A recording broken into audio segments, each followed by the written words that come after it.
Hi, my name is Anne Caborn of Money Fight Club, and I'm here today to tell you how to use probably one of the most important weapons in your arsenal, and that is this one, the phone. We use the phone all the time, but when it comes to getting what we want from companies, we tend to use it very badly. One of the biggest mistakes we make is we tend to ring up companies, whether that's like a mobile phone provider or a gas company, or even a company that you've ordered food or shopping off. We ring up when we're angry. And all we really want to do is to make them suffer. Have you any idea how long I've been waiting? Have you any idea what this was like when I opened it? I am sick and tired of you people. If you actually think about it, what is that actually getting for you? A couple of minutes satisfaction maybe, but always the possibility that they may put the phone down on you. So before you use this, take a moment. What is it that's actually wrong? Are you complaining because something doesn't work? Are you complaining because you don't understand a bill, or a bill is too high, or you've been mischarged, or money has been removed from your bank account via a fraudulent ATM withdrawal? So what's wrong? What exactly do you want? Do you want somebody to give you a refund? Do you want a replacement item? Do you want somebody to come out and fix something?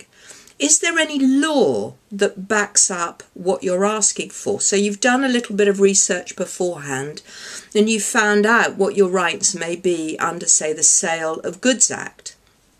And when do you want this to happen?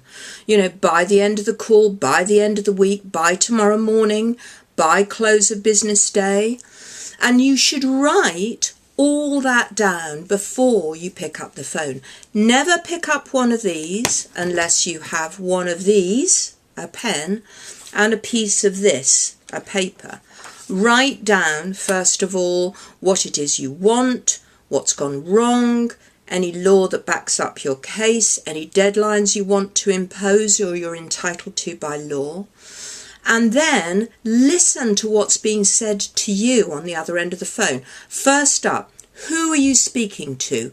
What is their name and what is their job title? Write it down.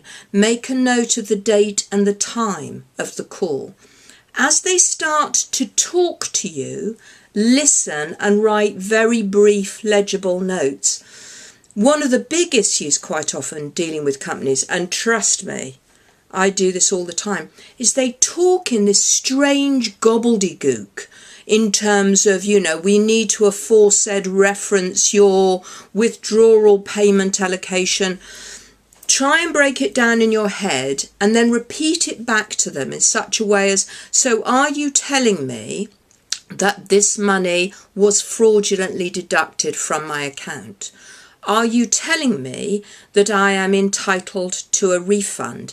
If so, when will it be in my bank account? Not when will your accounts department authorise a repayment, but when should I expect it in my account? And try and get it to a stage where when you're rephrasing and putting this back to them, they have to give you a yes or no answer. So you've got a very, very clear note that the person on the other end of the phone said that this money would be back in your bank account by this date, or they would be sending you out a replacement item, or they would be sending out somebody to do a repair. It's not just because you've then got a very good record and when you ring back again or send an email or a letter that you can actually say what you were told and what date you were told it on, but quite often these days the calls are being recorded. And one of the things that you might want to do going forward is to perhaps go to a regulator or an ombudsman, in which case one of the pieces of information they may be asking for is the record of the phone call. Two other quick pieces of advice. If the call is going well, smile while you're talking on the phone. They can't see you, but the really interesting thing when you're talking on the phone is if you smile, you sound warmer. So if they're making the right responses, smile, and they'll be able to pick up in your voice that they're getting somewhere.